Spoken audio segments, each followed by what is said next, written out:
Welcome to another edition of HorseCenter, everyone. I am Brian Zipsy, and as always, I have the pleasure of being joined by my New York handicapping champion partner, Matt Schiffman. How are you today, Matt? I'm great, Brian. It's good to be doing HorseCenter with you on a Tuesday afternoon. Tuesday afternoon, in the middle of November, Matt. What else are we going to do? But we're going to start talking about the Kentucky Derby. How does that sound to you? That sounds excellent. It's November. That's a great time to start talking Derby. We might as well, because people are betting on the future book wager.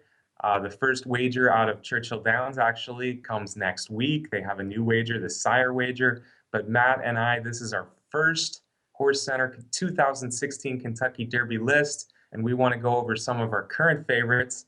A lot of them are known. Some of them are a little bit unknown. Let's start the list. Matt, first thing first, I think we need to talk about the Breeders' Cup Juvenile. And of course, the soon-to-be champion Nyquist.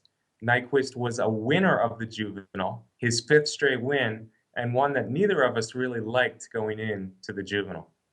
Yeah, Brian, I think we were both surprised by the result of the Juvenile and surprised by how easily Nyquist won what we thought was a really competitive field. So I don't know. I think I still have my doubts, but maybe not quite as much as I did before. Although, Matt, we are talking about a mile and a quarter in May. We're not talking about a mile and a 16th in November. So maybe those doubts, he won by half a length, and Swipe was running at him at the end. Maybe those doubts are still viable. Maybe we'll be wrong for the Breeders' Cup Juvenile. In fact, I know we were wrong about the Breeders' Cup Juvenile. But maybe we'll, in fact, be right for the bigger race, the Kentucky Derby next spring. Is Nyquist, an Uncle Mo, a son of Uncle Mo, out of a forestry mare, a horse that you think will excel when distances get longer and horses mature next year? I think that Nyquist will make some noise on the Derby Trail. I think Nyquist will accumulate a nice total of Derby points, but I'm still pretty dubious about the horse in the 10 furlongs that you mentioned, Brian. Mr. Dubious, I'm with you, Matt. I'm dubious as well. I think this is going to be one of many Breeders' Cup Juvenile winners that does not win the Kentucky Derby. Yeah, he's going to have two preps next year, and he might be one of the horses to beat, and two preps probably out in California. I like Swipe better. It sounds crazy. He's beaten Swipe 4 straight. Swipe has been close to him the last two at 2 turns, and I think Swipe is more likely to appreciate longer distances. He's a son of Birdstone out of a Grand Slam mare. He's only one of 7. He is a stakes winner, but most of those losses have come 4 straight, in fact, to Nyquist. Is Swipe a horse that should be high on our list? I think he definitely belongs on the list, and it'll be interesting to see if he keeps moving forward and gets in the win column along the Derby Trail. It'll be interesting to see if the connections of Swipe try and avoid Nyquist on the Derby Trail at this point. Matt, I don't care if he loses to him 6 straight times. If he beats him at Churchill Downs, especially if that's a winning effort, all is forgiven in those first 6. That's how important the Kentucky Derby is. I just think Swipe is eventually going to get to him. It didn't happen in 2015. Birdstone, I think he should like a distance. Swipe is one of my favorites right now. A few others that I think we should mention from the Breeders' Cup Juvenile. There's Brody's Cause, there's Exaggerator. We're going to talk about them in a minute. Even Greenpoint Crusader. But what about Cocked and Loaded? Cocked and Loaded made a move during this race. He got right up to the lead, couldn't hold off Nyquist. But with the breeding of Colonel John out of a Malibu Moon mare, and the fact that he's won stakes at both Belmont and Churchill Downs already, I wanted to have Cocked and Loaded in my Derby dozen as of now. Yeah, Cocked and Loaded is a really interesting 2-year-old at this point. You don't often see horses, 2-year-olds, that have done what he's done. He was a precocious 2-year-old, meaning he won early on in the 2-year-old season and was impressive doing that. Ran off, some really, really neat races. Then a couple of races that weren't so good, but I was impressed that he came back later in the season, won the Iroquois really nicely, and then, like you just said, Brian, a very respectable showing in the juvenile. He's got some experience, shown speed, dealt with trouble, done some nice things. So I think on all those notes, he deserves to be in our first list. Yeah, I think he does too, Matt. Like I said, I think that breeding speaks to him maybe liking a distance better than he's shown yet this year. He was second at the eighth ball in the Breeders' Cup Juvenile. He ran a good race. Maybe he moved a little bit premature in the race. So yeah, he's a horse that I want to see more from, and I could see him, despite his fifth place in the Juvenile, moving forward next year. Now, before we talk about other juvenile horses, let's change gears because I know you were impressed with the recent stakes race at Aqueduct. That was on a Wednesday afternoon recently. That was the Nashua Stakes at 1 mile at Aqueduct. And probably we want to talk about all three of the top three, starting with Mohaymen. Yeah, Mohaymen, now 2 races, 2 wins, sprang up near the top of a lot of people's Derby lists already. It's a Godolphin horse. Mohaymen is trained by Kieran McLaughlin. Mohaymen is another Tappet. And in that race, he got a pretty good buyer speed figure for a young horse of 89. And in that race, he beat a couple of horses that we're going to talk about a little bit later in the show as a couple of sleepers that we have on our list. So the breeding, I think Mohaymen is a Dixie Union mare. Breeding says that this horse, the distance isn't going to be a problem. Yeah, he's a son of Tappet out of a very good Dixie Union mare. She won several graded stakes. Her name was just Whistle Dixie, of course. He's 2 for 2. He's been very professional in his wins. He reminds me a lot of Frosted with his running style and his look a little bit. Same connections. Maybe he'll go even a little bit farther than Frosted did this year with his fourth place in the Kentucky Derby. But Mohaymen, I think rightfully so. People are talking about him as a real contender, maybe the top contender right now that was not in the juvenile, maybe the one that people want to bet the most. Yeah, he's finishing his race as well, and for him to win that graded stakes so professionally, he won by just about 2 lengths. Good time. Looks like a real up-and-comer. Now, let's talk about those other 2 horses right now, Matt. As the Nashua video went by us here. Flexibility was second, and just like Mohaymen, Flexibility ran second.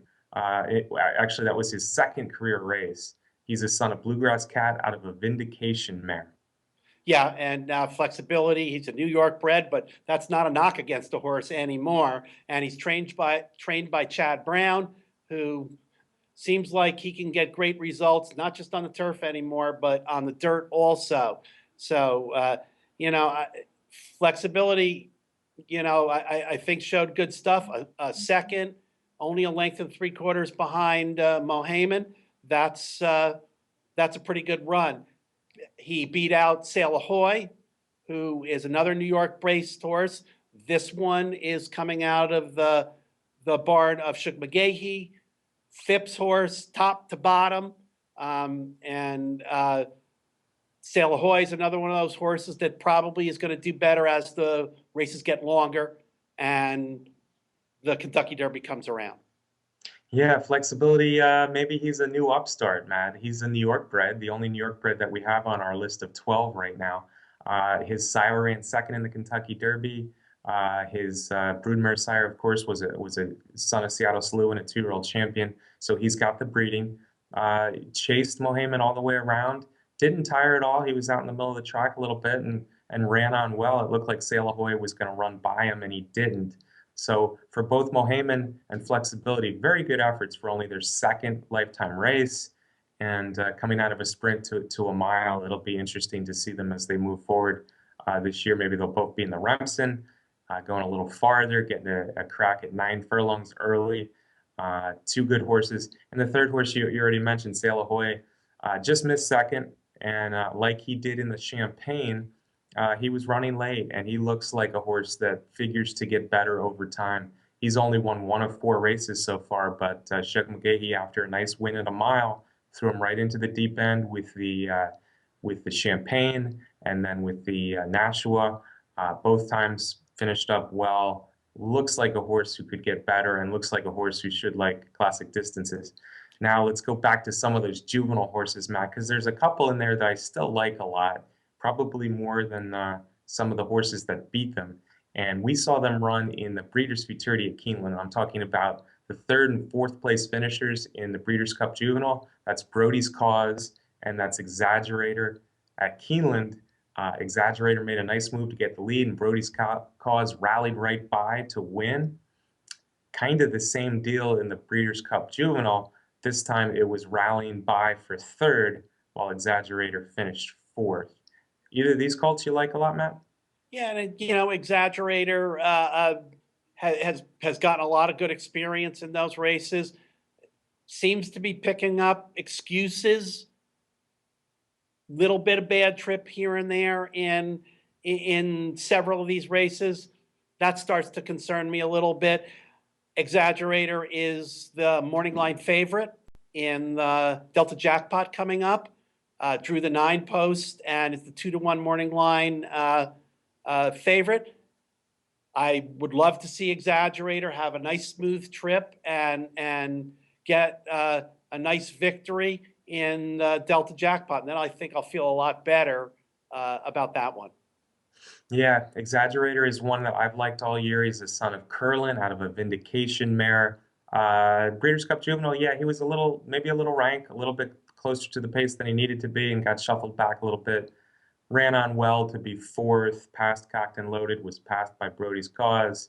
Not as good a performance as I was hoping for, but another one that probably could. He has overcome trouble in some of his earlier wins, and another one that I think could be getting better. But if I had to pick one horse that would be my top Kentucky Derby contender right now, it's a lukewarm choice, but I think it would be Brody's Cause. Brody's Cause absolutely came from the clouds at Churchill Downs to win his maiden race, did it again, same way, to win the Breeders' Futurity, the Grade 1 Breeders' Futurity over Exaggerator Keeneland. And then he came from well back where he was behind Swipe. He followed Swipe. Maybe Swipe had a little bit better rally, but Brody's Cause was running well down the entire stretch and got up for third, especially the last 50 yards. Brody's Cause looks like a Derby type horse to me, so he's right there, maybe number 1 on my list right now. Yeah, and he's trained by Dale Romans, of course. So, we're going to hear a lot of positive things about Brody's Cause from trainer Romans. But I agree, he's got the running style, as I'm sure we'll talk about a great deal as we get closer to the Derby. He's got the kind of running style that can make some noise in the Derby. Yeah, and he's got classic breeding. Dale Romans, by the way, is going to be joining us tomorrow night for the webcast, so that'll be interesting. I think we will talk about Brody's Cause just a little bit with Dale. All right, let's switch gears. We're going to go back. We're going to jump back to New York, Matt. The 6th horse that ran in the Breeders' Cup Juvenile that we have on our list right now actually finished 7th in the Juvenile. I think there's excuses there, though, for Greenpoint Crusader. We do remember how good he looked on a wet track in the Champagne. Yeah, so we still have those wet track question marks about Greenpoint Crusader with his terrific run in the Champagne. He does have a pretty valid excuse about the Juvenile. He came out of that race with some eye trouble, with some eye injuries from taking kickback in the eye. So that had to make it difficult for him. He did still show some run in the Juvenile, taking that into consideration. So I think the next start for Greenpoint Crusader will be interesting to see if we see more from him, more like he showed in the Champagne. Yeah, I liked his first 3 races a lot, and the Champagne, despite the sloppy nature, I really loved the way he finished up. He wasn't my top pick, of course, in the Breeders' Cup Juvenile, but I know a lot of people really did like him. And if you really did like him in the Breeders' Cup Juvenile, don't be too discouraged. He did have a tough trip. Matt said the trouble with the kickback in the eye. He was shuffled too far back, and he did have some run late. So Greenpoint Crusader one that we shouldn't eliminate. He finished the Champagne off in style. I think he is a classy horse. He needs to be in our top 12 stay in our top 12 for right now. Another one I think we need to talk about, Matt, is a recent maiden winner out at Del Mar, Dre Fong. He's a son of Gio Ponte, and he reminds me a little bit to this point. I'm not saying he's going to do what American Pharoah did, but the form so far, he came out and wasn't quite at his best for his first race out. He was fifth, although beaten not much for second. But then Dre Fong, a son of Gio Ponte, out of a Ghost Zapper mare for Bob Baffert, absolutely blitzed the field, winning by more than 9 lengths a maiden race, fast 6 furlong race at Del Mar recently. And I think he's a horse that should only get better as distances get longer. Yeah, this Dre Fong is a horse that was bought by a couple who are new to racing, so I always love to see that. The horse was a $200,000 weanling at Keeneland, and then the next year as a yearling went for $450,000. So clearly a horse that has been maturing nicely. Matt, there's you mentioned it, the Delta Downs Jackpot's $1 million race, and it's going to be run this Saturday down at Delta Downs in Louisiana. We mentioned Exaggerator, one of our top 12 is going to be in there. There's a few other nice horses in there, Sunny Ridge. You mentioned to me a colt who's only had one race named Whitmore, and Whitmore is going to be part of that field as well.